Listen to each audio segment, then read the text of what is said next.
This ain't you, bro. This ain't you. You weren't born like this.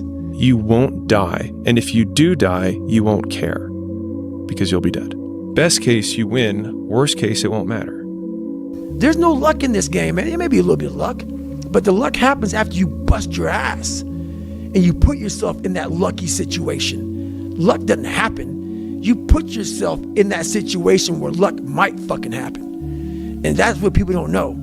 If you believe it, if you really believe that you could be something, if you have that little voice in your head saying, hey, you got talent, you could do this, then follow that voice. Fuck your motivation. Fuck your motivation. You need discipline, because motivation's not there every day. I'm missing motivation most days. Wow, Some really? days, yeah, sometimes I got motivation. Sometimes I'm like, fuck yeah, today I felt good. I can't wait to get to the gym. But a lot of days, like, gotta get to the gym. And then once I get going, then I feel great. Yeah. And I feel great when it's over. But it's that beginning part that's hard, because your body wants to stay comfortable. Your body will trick you, like, man, today you should take the day off, Theo. You don't feel good. Theo, what did you get, like 6 hours sleep last night? That's not enough. It's so easy to be great nowadays, my friend, because most people are weak. Most people don't want to go to that extra mile. Most people don't want to find that extra because it sucks. It's miserable. It's lonely. It's easy to give up. You know, Hell it's yeah. easy. It's the easiest thing in the world to do. I'm done. I ain't going. Oh, yeah. I ain't gonna keep going. Yeah, I don't feel like going to work. I'm done. Yeah, man. It's easy. It's very easy. But what's hard is going, yo, yesterday I got nothing from working as hard as I could. Nothing happened from that. I'm gonna do the same thing again today, but I'm gonna try to go harder. That's the hardest thing in the world. To get up every day and give 100% and be in the same position that you were each day, but mentally know that you're trying and trying and trying. That's a real grind. How bad do you want this? If it's as bad as you want to live or breathe or sleep, whatever the hell it may be, I can work with you. But a lot of people, most people don't want it that badly, which is why they always ask the question, man, how did you get to where you are? You know how to do it. You know exactly how to be you or how to be me.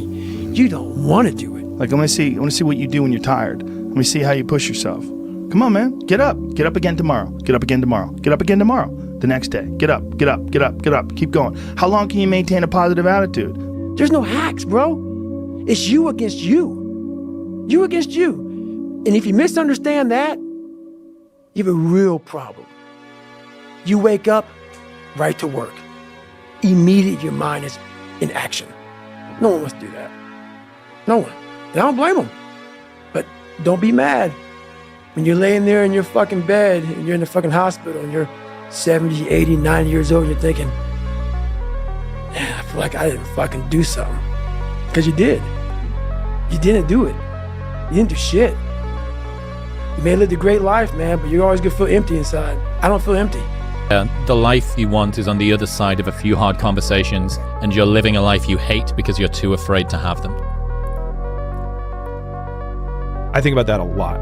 Hard times create hard men. Hard men create soft times. Soft times create soft men. Soft men create hard times. We are now around soft men in hard times. There's a moment when every boy realizes no one's coming to save him.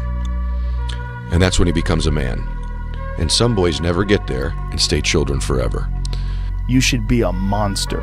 He said you should be a monster, you should be ruthlessly ambitious, and then learn how to control it. And it's that old expression, it's better to be a warrior in a garden than a gardener in a war. I don't care how good you are in anything, you don't have discipline, you ain't nobody. Right. You're nothing without discipline, because you give up under the slightest struggle without discipline. 100%. Told me discipline is doing what you hate to do, but do it like you love it. Doing what you hate to do, but do it like you love it. That is a great quote. I'm going to have setbacks, I know. But if I'm feeling bad, that doesn't mean I'm doing bad. That doesn't mean I am bad. That doesn't mean that I can't still take some action. Because, yeah, nothing changes and nothing changes, man. It's time to get back to work. Stop hearing yourself talk. Get off the podcast. Don't be on social media too much. Cut out all the fucking noise. Get back to the fucking mental lab. I'd say one of the strongest mental frames that has gotten me through my hardest times is thinking this will be the story that I will one day tell. And that means the harder it is, the bigger the dragon, the more epic the story, and by consequence, the more epic the hero. The fear is never reaching your potential. That's it. That always falling short, always quitting before you're done, always procrastinating, always not doing the right thing. And then one day you're an old man. Yep. And you look back and go, God, I could have been great. Yep. I could have been great. It's time to stay focused. It's time to decide, fuck clubs, fuck partying, fuck trying to fit in and socialize, rub elbows with everybody so people can stop calling you weird. Why are you so antisocial? Because I'm trying to get it. Why are you staying on the basketball court so much? Because I'm trying to get it. Why are you out there practicing in the hot sun when ain't nobody else out there? Because I'm trying to get it. Why are you not clubbing? Like every time I text you and invite you to go do something fun and cool, you always studying. Because I'm trying to get it. Let me tell you something, homie. These women ain't going nowhere. These clubs, these parties, all this shit ain't going nowhere. The more weird you are is a reflection of how committed you are to focusing on your shit, molding and shaping and developing your ideas and your craft so that when it's time for you to make your rounds, you gon' fly. People only root for people who don't need it. Like the amount of times when I was on my lonely path where I was too different from the friends that I had, but not successful enough to be friends with the people that I wanted to be friends with. That's when you want people to root for you. That's when you want people to support you. Once you've already won, people are like, he's amazing, he's so good. But like, that's the time when you need it the least. And so you always have to be the person who roots for you before everyone else does. And it's usually a single clap in the auditorium for a very long period of time. It is a slow clap that's just you rooting for you. And that visual, I think, is one that you can kind of take because it is...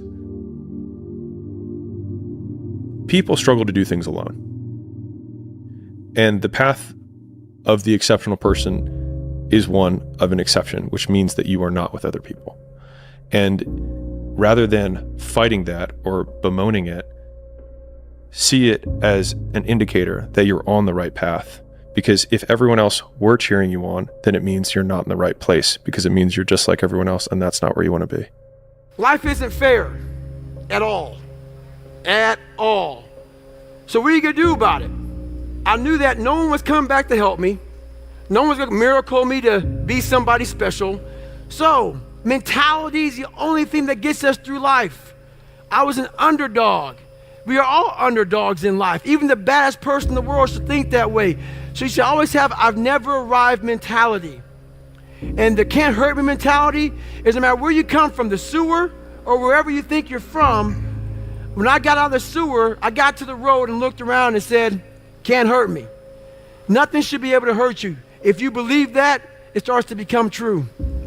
Be the guy who embraces the ugly, the miserable. Be the guy who embraces hard work, the grind. Don't be afraid of being hurt. Don't be afraid of sacrificing some blood. You know, there comes a day, man. Everyone's gonna have this day. There comes a day where being average, being mediocre is just sickening to you. It's just sickening. It makes you want to throw up. Because you've seen people with far less talent than you. As you're growing up with them, their childhood buddies, whatever else, they didn't have what you had. Yet now they're fucking to become something that you haven't. There comes that day. It's either when you're young, you know, and it strikes you on the baseball field because you're sick of striking out. Or it's when you get fired from your 5th job, you know, and your wife and kids are on your ass because you don't know how to support them anymore. There comes a fucking day where push comes to shove. Where being mediocre, being like average and shit just fucking burns and sucks so much. You can't deal with it one more day. And you get off your fucking ass. And you create something that's always been there. It's always been inside of you trying to come out. but you've never wanted to unwrap it because it's too much fucking pain and commitment. I'm a big fan of power follows the blame finger. So like wherever you point the blame finger is where the power follows. And so it's like if you point it at the government has the power. If you point it at your spouse and say like it's their fault that I'm not in shape, it's their fault, they never let me do anything, it's like, well, you're giving them all the power. And so it's like until you're like it's my fault, it also becomes my responsibility. What is? What if it's not your fault? It doesn't matter. And